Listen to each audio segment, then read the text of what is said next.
Sekali lagi shalom. Shalom. Dan kita bersyukur kepada Tuhan sebab Tuhan itu baik, bahwasannya untuk selama-lamanya kasih setianya. Kita bersyukur di mana hari ini kita bisa berjumpa kembali di tempat ini untuk kita bersama-sama memuji dan memuliakan nama Tuhan. Shalom juga untuk saudara-saudara semua yang mengikuti ibadah ini melalui streaming. Kiranya kita semua diberkati lewat pujian, lewat penyembahan yang ada serta kebenaran firman Tuhan. Dan kami semua di tempat ini kami mengajak saudara-saudara semua untuk kita sama-sama beribadah, memuji dan bersorak bagi nama Tuhan. Baik, kita akan bersorak untuk kemuliaan nama Tuhan. Kita akan pujian bangkit serukan nama Yesus.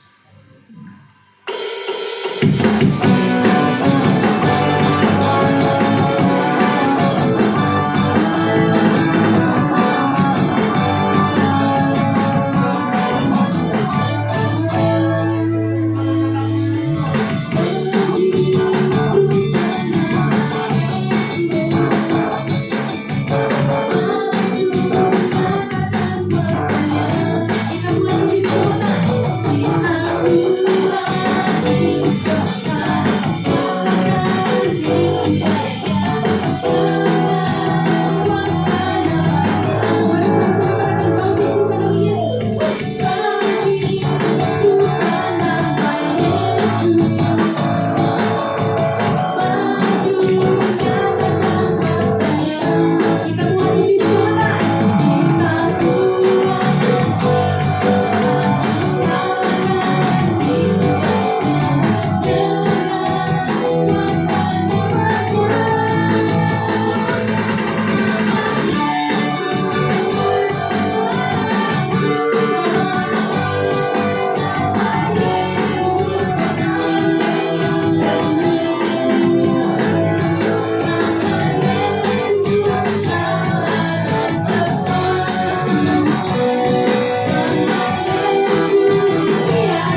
mempersiapkan diri kita untuk kita mau menyembah nama Tuhan, kita memuji nama Tuhan. Terima kasih Tuhan, kami bersyukur buat setiap kebaikan Tuhan di dalam kehidupan kami. Kasih setiamu selalu baru di dalam kehidupan kami Tuhan. Dan saat ini Bapa, kami datang di hadirat Tuhan. Kami mau menyembah nama Tuhan. Tuhan, jadikan kami pemuji, jadikan kami penyembah-penyembah yang benar, yang menyembah Engkau di dalam roh dan kebenaran. Ini setiap hati kami Tuhan. Ini setiap pribadi kami. Kami mau datang menyembah Tuhan. Sebab Engkau Allah yang layak kami sembah, Allah yang layak kami tinggikan Tuhan. Terima kasih Tuhan. Selidikilah setiap hati kami, setiap jiwa kami, setiap pribadi kami Tuhan, untuk kami layak di hadapan Tuhan. Terima kasih Tuhan.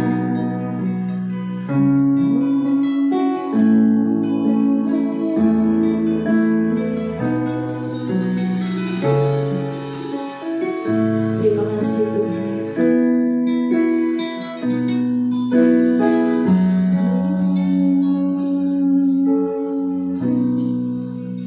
Ujilah aku Tuhan.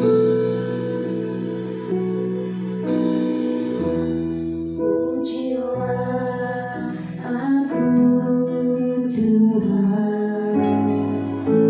Cobalah aku Tuhan. Selidiki batinku dan hatiku. Mataku tertuju padamu. Katakan aku cinta padamu Tuhan. Aku cinta padamu Tuhan. Kami rindu hadirat-Mu Tuhan. Aku rindu hadirat-Mu Tuhan. Aku ingin selalu dekat padamu, menikmati kehadiran-Mu. Ku nyanyi bersama, ku nyanyi bersama.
setiap kebaikan dan pertolongan dalam kehidupan kami. Kami mau katakan Tuhan, Engkau layak disembah Tuhan, Engkau layak ditinggikan di dalam kehidupan kami Bapa. Saat ini Tuhan, kami akan memulai ibadah kami dan kami taruhkan ibadah kami pada sore hari ini ke dalam tangan kasih-Mu. Biarlah ibadah ini jadi di dalam nama Bapa, di dalam nama Tuhan Yesus, di dalam nama Roh Kudus. Haleluya, amin. Baik, puji Tuhan, shalom. Sekali lagi shalom. Masih ada sukacita, amin. Baik, sejauh kita semua lagi berdiri, kita bersorak lebih dalam lagi nama Tuhan. Kita pujian, tiba saatnya kami berkumpul bersatu dari segenap suara. suku dan bangsa. Amin. Biarlah segala yang bernafas memuji Tuhan.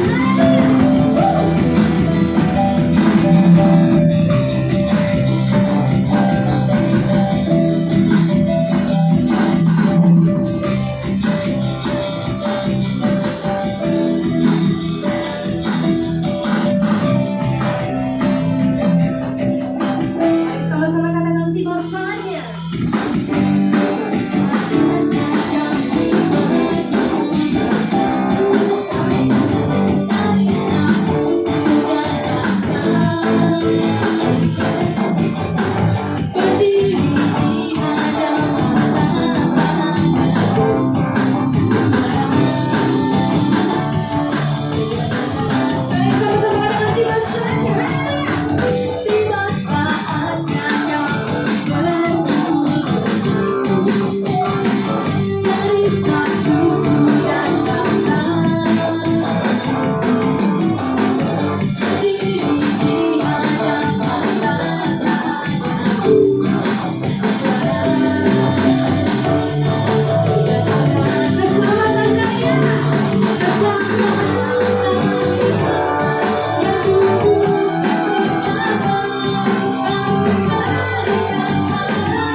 Jika Allah di pihak kita, siapa yang dapat melawan kita? Amin. Sama-sama kita angkat pujian, ku diberi kuasa dari Raja Mulia.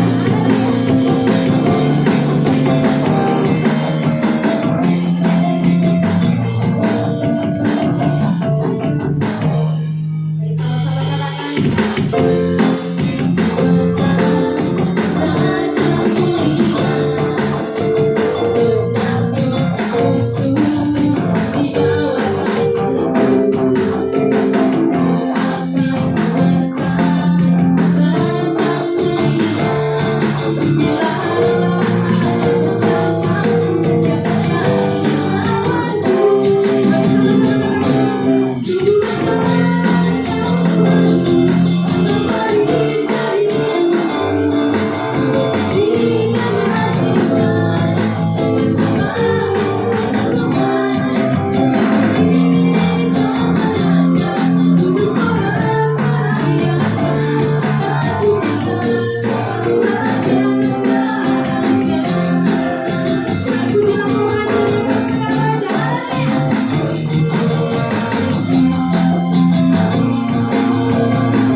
kita buka hati kita untuk kita mau mendengarkan kebenaran firman Tuhan.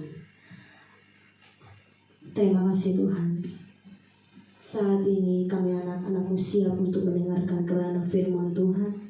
Sebab firman Tuhan yang menjadi jaminan di dalam kehidupan kami. Firman-Mu yang memberi kekuatan bagi kami Tuhan. Seperti rusa rindu yang haus, demikian jiwa kami Tuhan. Jiwa kami haus akan Tuhan. Jiwa kami haus kepada Allah yang hidup. Terima kasih Tuhan.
Salam kekasih-kasih Tuhan, di mana saja berada, kita akan masuk dalam pemberitaan firman Tuhan. Kembali kita berjumpa dalam kasih dan setia Tuhan.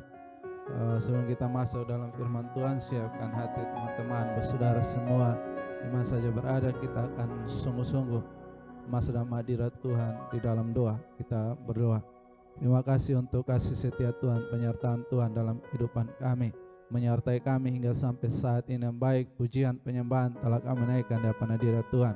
Kami akan merendahkan diri di hadapan hadirat Tuhan, menikmati akan setiap janji-janji dan penyertaan Tuhan dalam kehidupan kami. Bicara buat kami semua di kesempatan hari ini, baik teman-teman di rumah maupun kami yang ada di studio ini.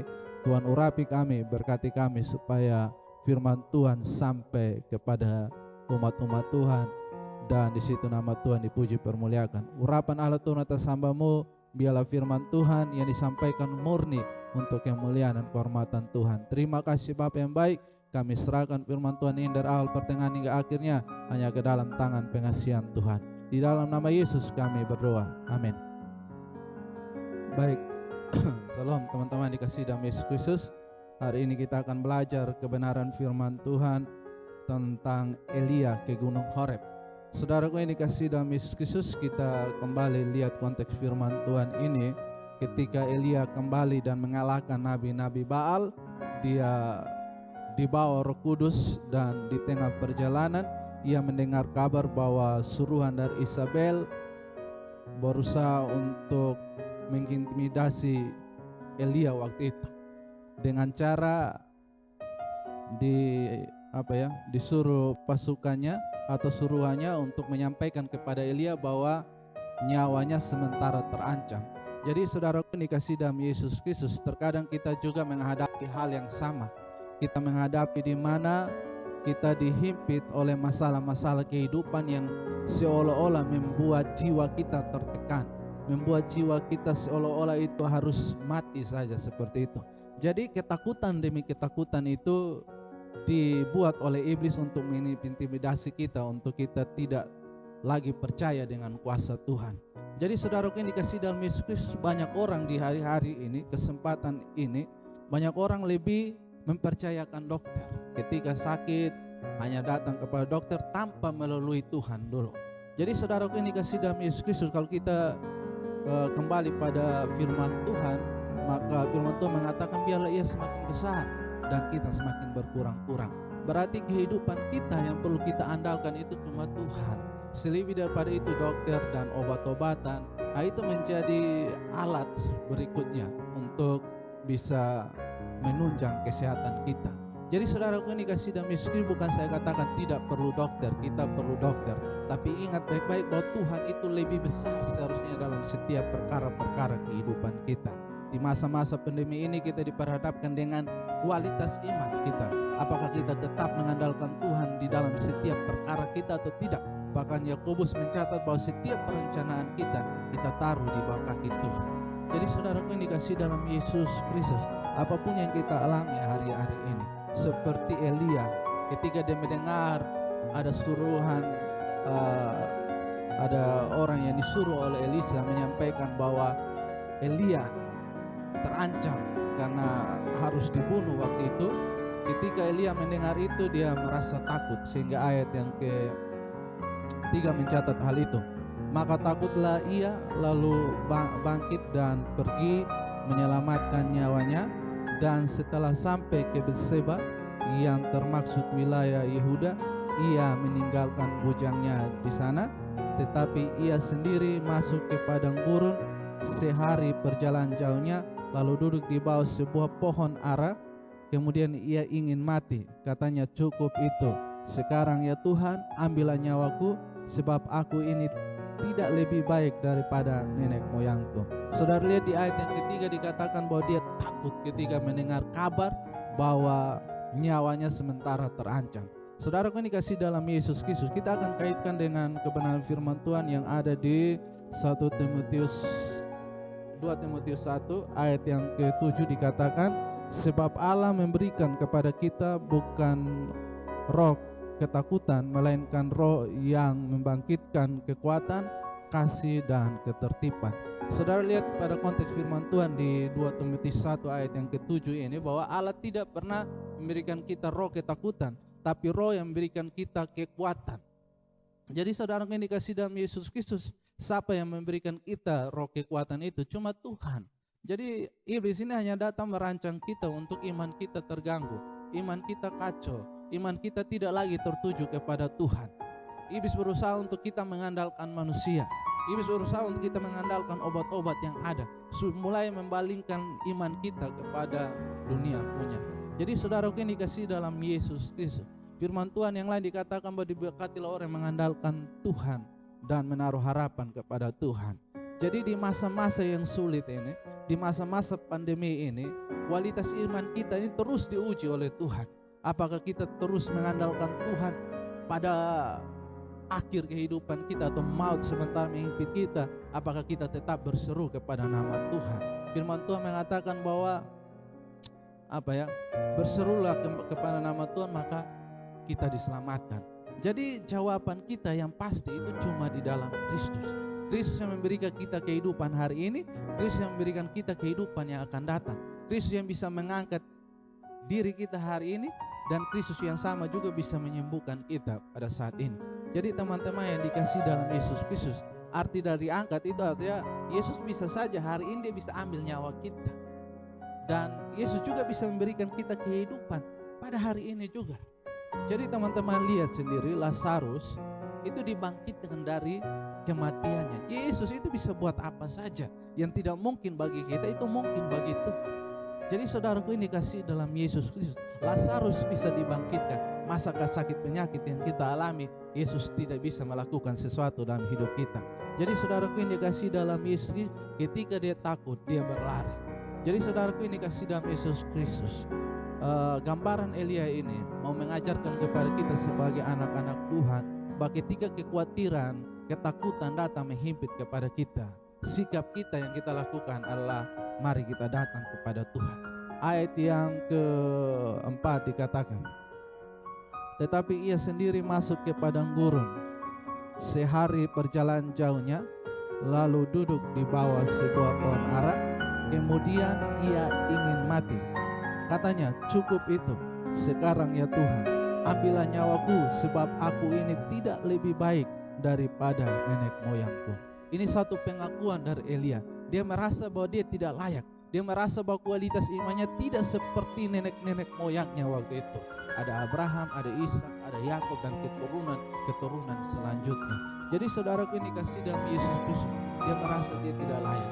Dia merasa bahwa ketika dalam masalah, dalam tantangan, dia tidak mampu menghadapi itu tantangan. Dia berusaha untuk lari dan dia katakan, Tuhan cukup sudah, beta sana mampu lah, kalau kata orang Kupang, beta sana sanggup lah. Jadi saudaraku, dalam kasih Yesus Kristus, dia katakan, cukuplah Tuhan, ambillah nyawaku, aku tidak lebih daripada nenek moyangku. Jadi saudaraku, ini kasih dalam Yesus Kristus, dia datang merendahkan diri hadirat Tuhan. Dia merasa dia kosong, dia merasa dia sana mampu lagi. Dan di situ Tuhan membuktikan akan pernyataan, Tuhan membuktikan bahwa dia Allah Immanuel, Allah yang menyertai akan Elia. Jadi saudara, ini kasih dalam Yesus Kristus, ini contoh yang Tuhan mau minta dari kita. Ketika kita tidak mampu, ketika kita tidak bisa, ketika kita tidak berdaya dan tidak ada jawaban dan tidak ada lagi jalan, maka disitulah Tuhan akan hadir memulihkan. Kapan hari saya baca atau saya mengikuti satu video itu dia sakit karena tertular COVID. Di antara dia harus mati dan di antara dia hidup waktu itu, tiba-tiba Tuhan datang dan waktu itu dia menerima Yesus sebagai Tuhan pada saat dia dalam kondisi sakit. Kan dia bukan orang Kristen, orang di luar daripada Kristen waktu itu, tapi ketika dia sakit, Yesus hadir karena pandemi, dia tertular virus waktu itu dan dikatakan positif dan dia dirawat waktu itu dalam kondisi yang tidak mampu lagi, tidak berdaya lagi. Tiba-tiba Yesus datang dan menyembuhkan dia waktu itu, menurut kesaksian yang saya lihat. Jadi saudaraku, ini kasih kan Yesus seperti itu. Ketika kita tidak berdaya, ketika kita tidak mampu, ketika kita tidak ada jawaban lagi, tiba-tiba Yesus datang dan memberikan kita kekuatan. Makanya firman Tuhan mengatakan tadi bahwa dia memberikan kita kekuatan ketika kita datang kepada dia. Karena Yesus tidak pernah memberikan kita sedikit pun roh ketakutan. Yesus tidak pernah seperti itu. Jadi kalau kita khawatir, kita takut, berarti iblis lagi intimidasi kita. Siapapun teman-teman, di mana saja saudara berada, yang sementara takut, sementara khawatir apapun dalam kehidupan teman-teman, mungkin kehidupan jodoh. Kan kita anak muda kan kebanyakan takut dengan jodoh. Kira-kira beda apa jodoh kosone. Kan kita buru-buru untuk mencari hal itu. Kita mungkin takut juga dengan kuliah, kira-kira bisa selesai kosonde, orang tua bisa bayar tapi kuliah kosonde, dan seterusnya. Jadi saudaraku, ini kasih dalam Yesus Kristus, mungkin kita juga kuliah, kita berpikir nanti masa depan kemana, pekerjaan bisa kosonde. Jadi teman-teman, dikasih dalam Yesus Kristus, iblis akan berusaha untuk menghambat kita untuk memperoleh mujizat Tuhan. Karena iblis berusaha untuk kita menjauh daripada kasih Tuhan. Teman-teman lihat sendiri, ketika anak bungsu itu dia mengambil hartanya dan lalu berjalan meninggalkan Tuhan. Tapi saudara lihat di situ, firman Tuhan mencatat bahwa bapaknya selalu menunggu dia kapan dia kembali untuk menikmati harta-harta daripada bapaknya. Jadi teman-teman, dikasih dalam Yesus Kristus, Tuhan juga menunggu kita. Ketika kita sudah mulai jauh daripada Tuhan, meninggalkan kasih Tuhan, berfoya-foya dengan kehidupan kita, dan ketika tidak ada lagi makanan, tidak ada lagi jawaban dalam hidup kita karena ekonomis tidak mencukupi lagi, semua fasilitas tidak ada lagi, dan hanya pengharapan kita kepada Tuhan, maka saudara lihat bahwa dia menyadari bahwa ada bapaknya yang mempunyai makanan banyak, yang mempunyai segala fasilitas. Dia sadar, lalu dia meninggalkan makanan babi itu. Firman Tuhan mencatat bahwa dia memakan makan babi itu. Dia ingat bahwa di rumah ada makanan yang banyak, dan akhirnya dia kembali kepada Bapa. Dia berpikir bahwa nanti Bapa marah dia, tapi saudara lihat apa yang dilakukan Bapa. Dari jauh dia melihat anaknya datang, dia berlari menjemput anaknya, memberikan pakaian yang baik dan memberikan makanan yang terbaik. Jadi saudaraku, ini kasih dalam iblis itu hanya berusaha untuk kita jauh dari Tuhan dengan ketakutan, kebimbangan, keraguan. Bapa terima beta sonde, Bapa sayang saya kok tidak. Tapi saudara perlu catat bahwa Bapa selalu menantikan kita. Bapa selalu mau memberi yang terbaik kepada anak-anaknya yang meminta pertolongan. Sehingga ayat yang ke-6 itu, ini jawaban Tuhan kepada Elia. Sesudah itu ia berbaring dan tidur di bawah pohon ara itu. Tetapi, ini kata yang indah. Tetapi tiba-tiba seorang malaikat menyentuh dia serta berkata kepadanya, bangunlah dan makanlah. Jadi saudaraku, ini kasih dalam Yesus ketika dia tidak mampu dan dia hanya membutuhkan Yesus, membutuhkan Tuhan waktu itu. tiba-tiba malaikat datang sentuh dia, bangun sudah, makan sudah. Artinya begini, ketika kita dalam masalah yang banyak, Yesus datang jamah kita, membangunkan kita, membangkitkan kita dari terpuruk kita, membangunkan kita di saat kita lemah itu. Jadi saudara kasih dalam Yesus, ketika kita lemah, kita tidak ada jawaban, datang minta tolong kepada Tuhan, datang berseru kepada Dia, datang merendahkan Dia. Saudara lihat apa yang dilakukan Tuhan kepada Elia. Dia datang, ya lu bangun sudah, lu jangan stres terus, lu jangan bimbang terus, lu jangan takut lagi, lu jangan getar, lu bangun sudah. Dia Tuhan mau ajak kita bahwa dalam setiap masalah kita jangan terus mengeluh dengan masalah kita, tapi mari bangkit, bangun dari setiap masalah kita. Dan saudara lihat ketika dia bangun, firman Tuhan mengatakan makan sudah, semua sudah tersedia di situ. Jadi intinya di sini bahwa ketika ada masalah, mari kita bangkit dari persoalan kita, mari kita bangun dari persoalan kita. Jangan terus tertidur, jangan terus apa ya, seolah-olah Tuhan itu tidak ada jawaban. Ketika kita dengar suara Tuhan, ketika kita disentuh oleh Tuhan, jamahan Tuhan, saatnya kita bangkit, bangun, menikmati semua yang ada di depan kita. Semua Tuhan sudah sediakan, kesehatan, umur panjang, berkat, kesehatan Tuhan sudah siapkan di situ. Bagaimana sikap hati kita membangun iman kita, bangkit dari keterpurukan kita, bangkit dari ketakutan kita, bangkit dari segala kekhawatiran kita, bangun dan menikmati semua yang ada. Nah kadang-kadang kalau kita sakit, kita dalam masalah, kita berdoa, lalu tiba-tiba Tuhan sujama kita masih malas-malas, kita masih merasa belum apa-apa, belum sembuh. Tapi saudara lihat di situ Tuhan bilang, Yesus siapkan semua di situ. Tinggal bagaimana kita membangun iman kita kepada Tuhan, dan Tuhan menyediakan segala sesuatu. Kalau kita tetap mengeluh terus, tidak ada jawaban buat kita. Lalu ayat yang ke-7 dikatakan, tetap malaikat Tuhan datang untuk kedua kali. Saudara lihat, bukan satu kali saja Tuhan datang, kedua kalinya, dan menyentuh dia serta berkata, bangunlah, makanlah, sebab kalau tidak perjalananmu nanti terlalu jauh bagimu. Jadi saudara lihat di sini bahwa Yesus juga masih perhatikan kita punya kehidupan. Bukan sekali saja dia datang, tapi firman Tuhan mencatat bahwa 2 kali malaikat itu datang kepada Elia. Untuk apa? Membangkitkan imannya, membangunkan dia dari keterpurukannya. Jadi ketika kita lemah, kita tidak berdaya, kita berseru kepada Tuhan, Tuhan Yesus datang. Situlah kita lemah lagi, Yesus tidak pernah tinggalkan kita. Dia akan terus datang untuk memberikan kita kekuatan.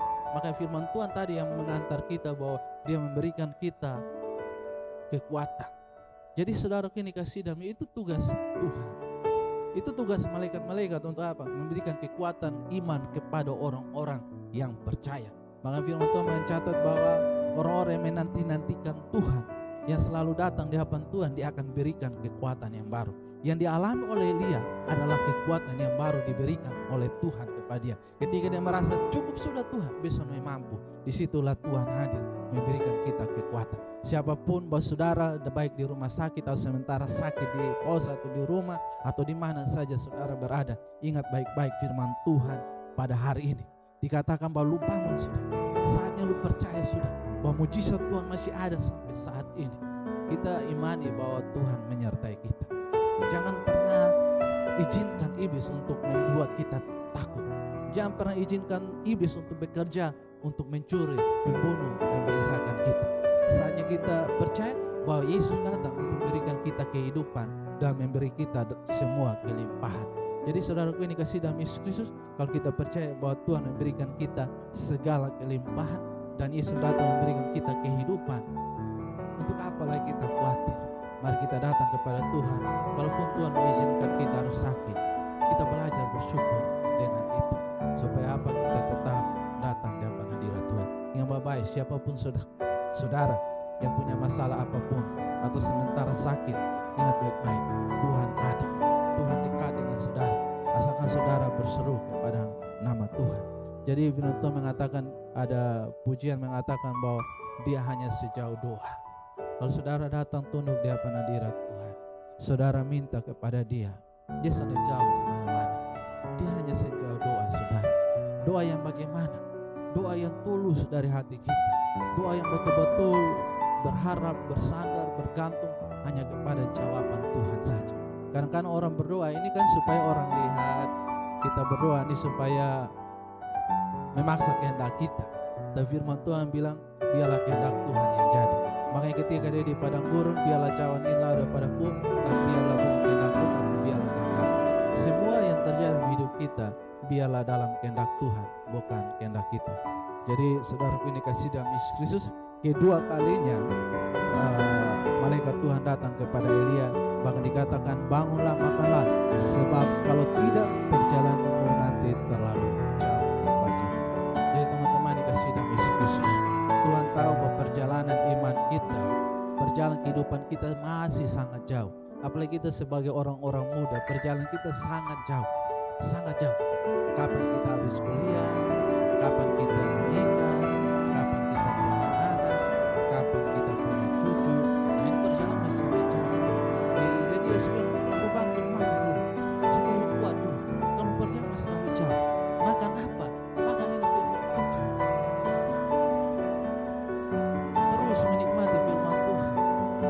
Karena firman Tuhan itu makanan yang paling lezat, makanan yang tidak sama dia makan makanan yang lain. Makanya ketika iblis mencoba Yesus di padang gurun, kalau engkau anak Allah, ambillah batu ini dan jadikan roti. Lalu Yesus mengatakan satu kata kepada iblis. Dia bilang begini, manusia hidup bukan saja dari roti, tapi dari setiap firman Allah.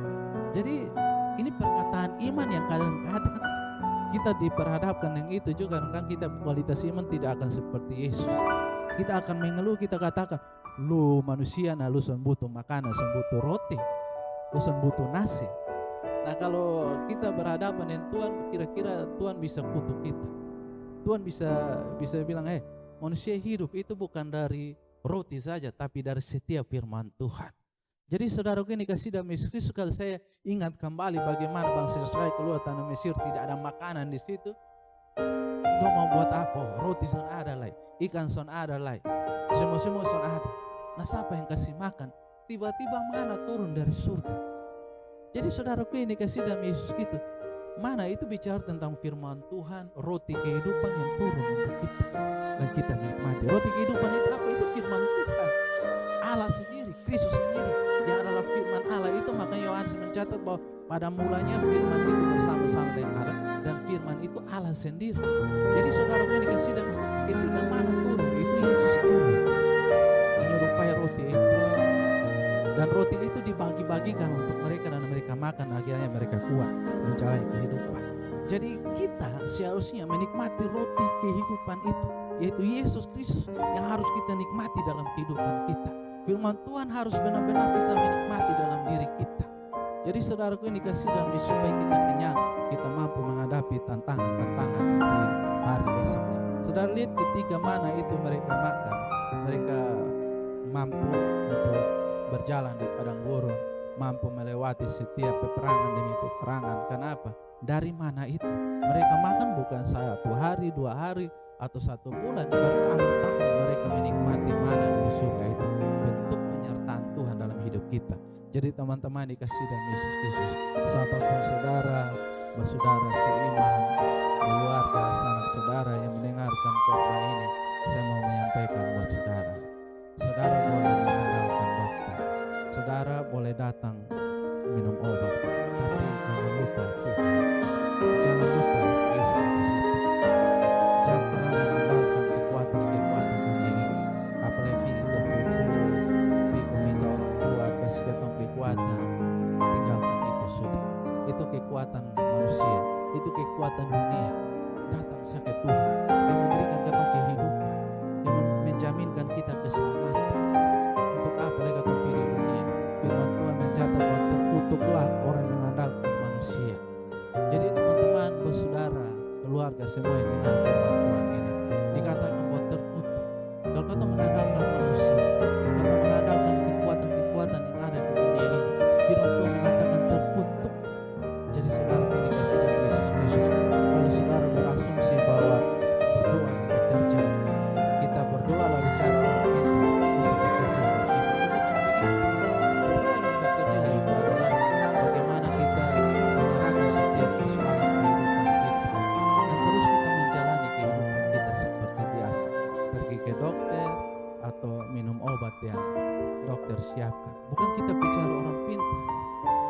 saudara ini kasih dalam Yesus Kristus. Orang Kristen adalah orang Kristen artinya pengikut Kristus.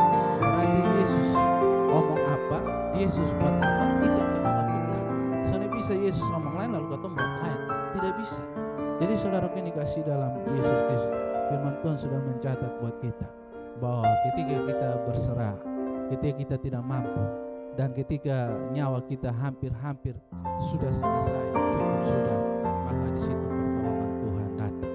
Mungkin hari ini saudara terpapar COVID. Saya tidak tahu saudara yang dengar khotbah ini apakah saudara terpapar COVID atau saudara dalam sakit yang parah. Tapi saya mau sampaikan buat saudara, kalau saudara punya iman sebesar biji sesawi saja, saya sungguh yakin percaya bahwa penyakit saudara akan diangkat, bahwa penyakit saudara ini tidak akan membuat saudara binasa, tapi lewat penyakit itu nama Tuhan dipermuliakan. Asalnya satu, saudara datang di hadapan hadirat Tuhan. Ayat yang terakhir dikatakan, maka bangunlah ia, lalu makan dan minum, dan oleh kekuatan makanan itu ia berjalan 40 hari 40 malam lamanya sampai ke gunung Allah, yaitu gunung Horeb. Jadi saudara ini kasih demi tujuan kita. Akhir dari tujuan kita adalah kita menuju kepada gunung Horeb itu. Akhir dari semua iman kita kembali kepada Tuhan. Kita berjalan di dunia ini, semua yang kita lewati itu tujuannya satu, kembali kepada Bapa. Firman Tuhan mengatakan ketika Yesus mau kembali kepada Bapa, mau terangkat, dikatakan, aku akan datang kembali seperti ini. Aku akan menjemput engkau, dan kemana aku pergi engkau pun akan pergi ke sana. Aku akan menyediakan rumah bagimu. Jadi saudara semua yang dikasih dalam Yesus Kristus, perjalanan iman kita akan kembali kepada Bapa Sang Pencipta. Dia sementara tunggu saudara. Kalau Elia dia berjumpa dengan Tuhan di gunung Horeb, saudara akan berjumpa dengan dia di surga. Jadi Elia ketika dia bangun, dia makan, dia mampu berjalan melewati padang gurun selama 40 hari 40 malam. Jadi saudara dikasih dalam Yesus itu gambaran ketika Yesus berpuasa 40 hari 40 malam tidak makan apa-apa. Itu sebenarnya perjalanan iman kita sebenarnya. Saudara lihat ketika Yesus itu berpuasa 40 hari 40 malam, apakah tidak ada ujian? Ada ujian di situ. Kayak tadi saya bilang bahwa diuji. Kalau engkau anak Allah, ambillah batu ini jadikan roti. Lalu berikutnya dia bawa di bumbungan bait Allah, dia memperlihatkan semua keindahan yang ada di situ. Lalu kalau engkau sujud menyembah kepada aku, maka semua ini aku berikan. Lalu yang berikutnya dikatakan, kalau memang engkau anak Allah, jatuhkan dirimu, dan Firman Tuhan mengatakan bahwa malaikat-malaikat akan menolong engkau. Jadi seringkali kalau ketika kita berjalan dalam iman kita diperhadapkan tiga hal ini juga. Kita diperhadapkan soal makan minum, soal semua kehidupan dunia tawarkan keindahan, fasilitas, semua keagungan dunia dia akan berikan. Tapi yang iblis minta daripada kita ketika kita mendapat itu adalah sujud menyembah Dia. Makanya saya mengatakan buat saudara sakit tidak perlu datang kepada orang pintar, tidak perlu datang kepada orang-orang yang fufu kiri kanan lain sebagainya, karena itu membuat saudara untuk menyembah iblis, membuat saudara menyembah manusia, membuat saudara mengandalkan manusia itu, sujud menyembah kepada mereka. Kenapa? Kita datang minta tolong, sujud menyembah, tolong kasih beta dofu beta jupai. Nah ini kadang-kadang kita seperti itu.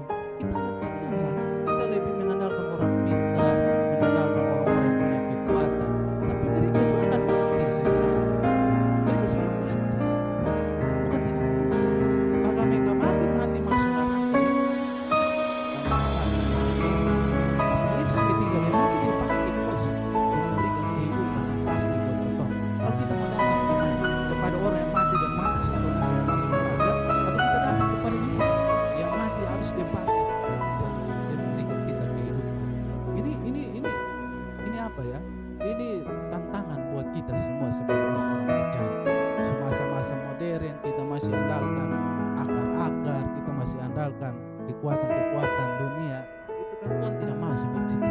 Dan mari kita dengan iman kita yakin saja bahwa Yesus itu hidup, Yesus itu ada, dan Yesus itu menyertai kita sampai sepanjang abad kehidupan kita. Jadi saudara ini kasih dalam Yesus Kristus, gambaran Elia ini menjadi gambaran hidup kita. mari bangkit, berjalan. Kalau firman Tuhan bilang bangkit, bangun, makanlah semua yang ada di situ supaya engkau bisa berjalan selama 40 hari menghadapi tantangan dan sampai kepada tujuan kita, yaitu surga yang permai. Maka mari kita bangun, saudara. Bangkit sekarang, bangun dari ketiduran kita, bangun dari ketiduran iman kita. Percaya sudah kepada Tuhan, menikmati firman Tuhan, renungkan firman Tuhan itu siang dan malam supaya engkau mampu melewati tantangan perjalanan kehidupan saudara, sehingga saudara akan kembali berjumpa dengan Yesus di awan-awan permai. Kiranya firman Tuhan ini memberkati kita semua. Amin. Jadi saudara, ini kasih dalam Yesus Kristus, kalau saudara merasa diberkati oleh Tuhan, taruh tangan saudara di dada saudara, lalu saudara katakan terima kasih Tuhan.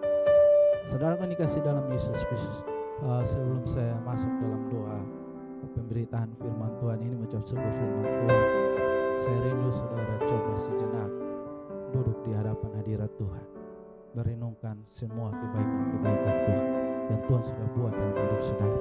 Sebelum saya berdoa, saudara arahkan hati saudara, pandangan saudara sungguh-sungguh kepada Tuhan. Percaya imani apapun persoalan teman-teman yang teman-teman hadapi, masalah ekonomi kok, masalah kuliah kok, masalah bergumul untuk pacar kok, bergumul untuk apa saja saudara sementara alami, saudara tundukkan kepala dan kita akan sama-sama berdoa. Saya tidak mau saudara berdoa asal-asal, saya mau saudara sungguh-sungguh di hadapan hadirat Tuhan. Kalau saudara di kos, tutup kos saudara erat-erat, saudara tenangkan diri dalam kos, saudara angkat tangan saudara bentuk penyerahan hidup saudara kepada Tuhan.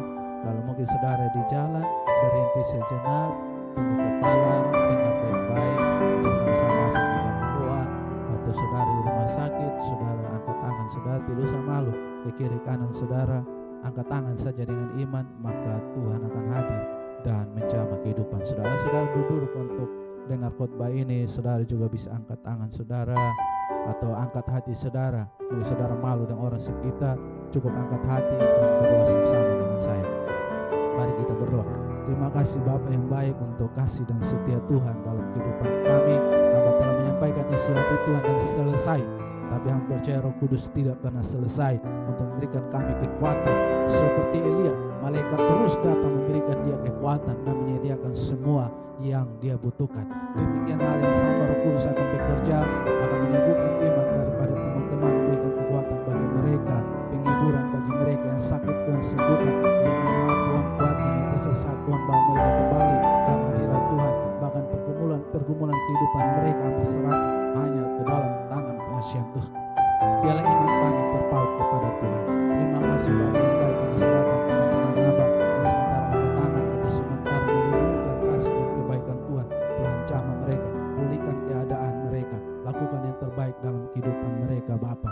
Bukan kehendak kami, tapi biarlah kehendak-Mu yang jadi atas kehidupan kami. Terima kasih Bapa yang baik, terpujilah nama-Mu kekal Bapa. Di dalam nama Yesus kami datang berdoa mengucap syukur, bahkan hamba-Mu yang telah menyampaikan firman Tuhan. Tuhan urapi hamba kembali yang kuasa-Mu, ajar hamba terus merendahkan diri hamba hadirat Tuhan, minta pertolongan dan kekuatan daripada Tuhan. Terima kasih Bapa yang baik. Di dalam nama Yesus kami datang dan bersyukur berdoa mengucap syukur. Amin.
puji Tuhan, kita akan mengakhiri ibadah kita pada sore hari ini. Baik, saya mengajak kita semua sekali lagi untuk kita tetap tenang dalam hadirat Tuhan. Kita mau menyembah Tuhan. Terima kasih Tuhan. Biar segala puji, segala hormat, segala kemuliaan hanya bagimu Tuhan. Mau katakan Tuhan, Engkau Tuhan yang setia dalam kehidupan kami. Engkau satu-satunya yang kami andalkan Tuhan di dalam kehidupan kami. Sebab Engkau sumber pengharapan. Engkau sumber kekuatan, Engkau sumber kedamaian bagi kami Tuhan. Terima kasih Tuhan. Engkau Tuhan yang setia.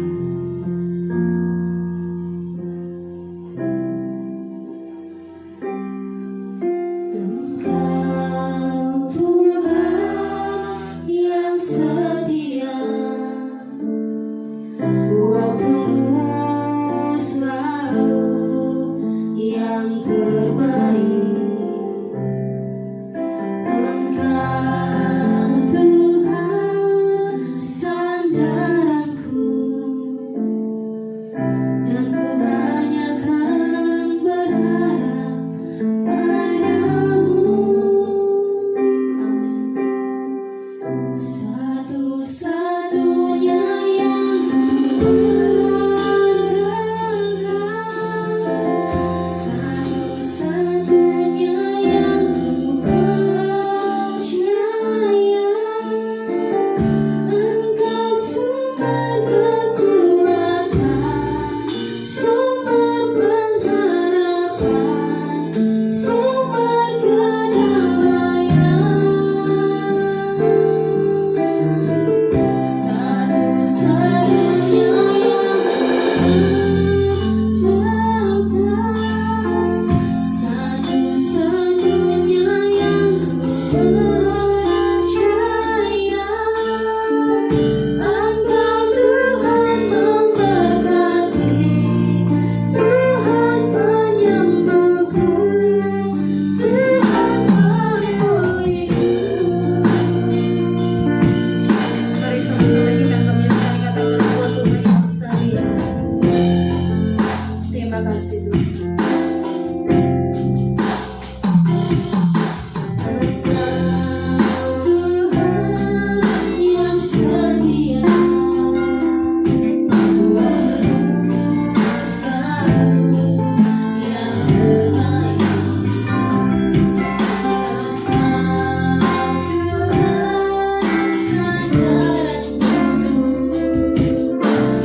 Hendak memulakan kembali. Tuhan untuk sertai kami, tibakan kami di rumah dengan selamat, dengan shalom sejahtera Bapa. Terima kasih Tuhan, ini doa kami hanya di dalam nama Tuhan Yesus. Haleluya. Amin. 1, 2, 3.